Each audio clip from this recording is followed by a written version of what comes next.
Hello students, welcome back. मैं हूं आपका सतीश। तो आज हम लोग पढ़ने वाले हैं एक नए टॉपिक के बारे में, जो टॉपिक का नाम है इन्वेंटरी वैल्यूएशन। तो बहुत सारे स्टूडेंट का रिक्वेस्ट भी आया था कि सर ये टॉपिक के बारे में पढ़ाइए।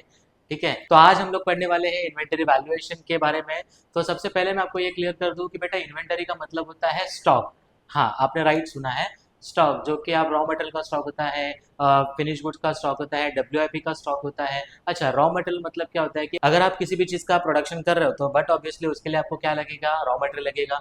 रॉ मटेरियल लाने के बाद कुछ रॉ मटेरियल ऐसा रहेगा जिसके ऊपर आधा काम हो चुका है, आधा काम बाकी है, जिसको हम लोग बोलते हैं वर्क इन प्रोग्रेस, राइट ना। और जिसका काम पूरा कंप्लीट हो चुका है उसको बोलते हैं हम लोग फिनिश गुड स्टॉक। और आपको मैं और एक चीज बता दूं, यहाँ पे स्टॉक को और एक वर्ड है जिसको कहा जाता है अनसोल्ड गुड्स, राइट ना।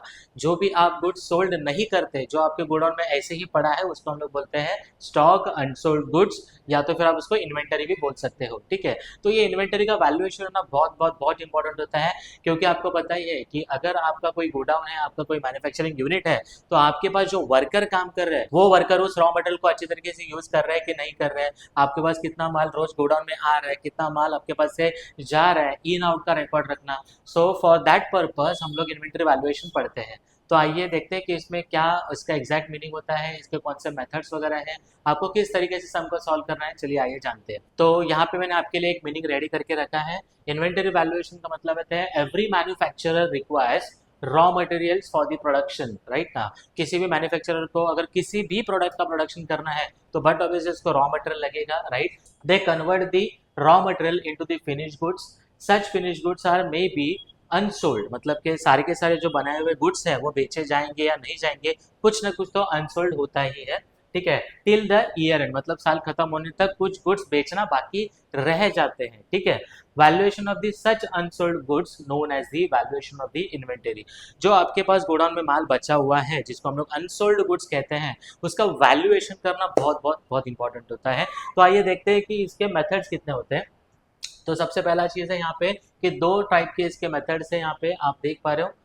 Methods of inventory valuation, first है फीफो, जिसको हम लोग बोलते हैं फर्स्ट इन फर्स्ट आउट। मतलब कि जो माल मेरे पास पहले आया है उसको पहले मैं क्या करूंगा, सोल्ड आउट कर दूंगा, राइट ना। उसके बाद है वेटेड एवरेज मेथड। तो वेटेड एवरेज मेथड में हम लोग क्या करेंगे, परचेस और सेल इन दोनों के रेट का हम लोग एक एवरेज निकालेंगे। सो एकदम सिंपल फॉर्मूला मैंने यहाँ पे रेडी किया है, अमाउंट डिवाइड बाई यूनिट्स करना है। जब भी हम लोग प्रैक्टिकल सम्स वगैरह करेंगे तो मैं आपको एक्चुअल में बताऊंगा कि ये वाले मेथड में आपको वेटेड एवरेज रेट किस तरीके से निकालना है। ठीक है, तो इसका जो फॉर्मेट है वो एक बार हम लोग देख लेते हैं। यहाँ पे फॉर्मेट, यस, कुछ इस तरीके का इसका फॉर्मेट रहेगा। स्टॉक लेजर अकाउंट जिसको कहा जाता है, यहाँ पे आपका फर्स्ट कॉलम रहेगा डेट, देन रहेगा आपका रिसिट। रिसिट का मतलब होता है परचेज, जो भी आपने माल परचेज किया है, राइट। इसके बाद आता है इश्यूज। इश्यूज का मतलब होता है सोल्ड, आपने कितने गुड्स सोल्ड किए, राइट। उसके बाद है आपके पास बैलेंस, ओके, मतलब कितना माल आपके पास आया है, आपने कितना माल सेल किया है, एंड द रेस्ट बैलेंस कितना है। ओके, सो यही फॉर्मेट में हम लोग क्या करेंगे, आपके फीफो और वेटेड एवरेज के सम्स हम लोग सॉल्व करेंगे। तो बने रहिए वीडियो में।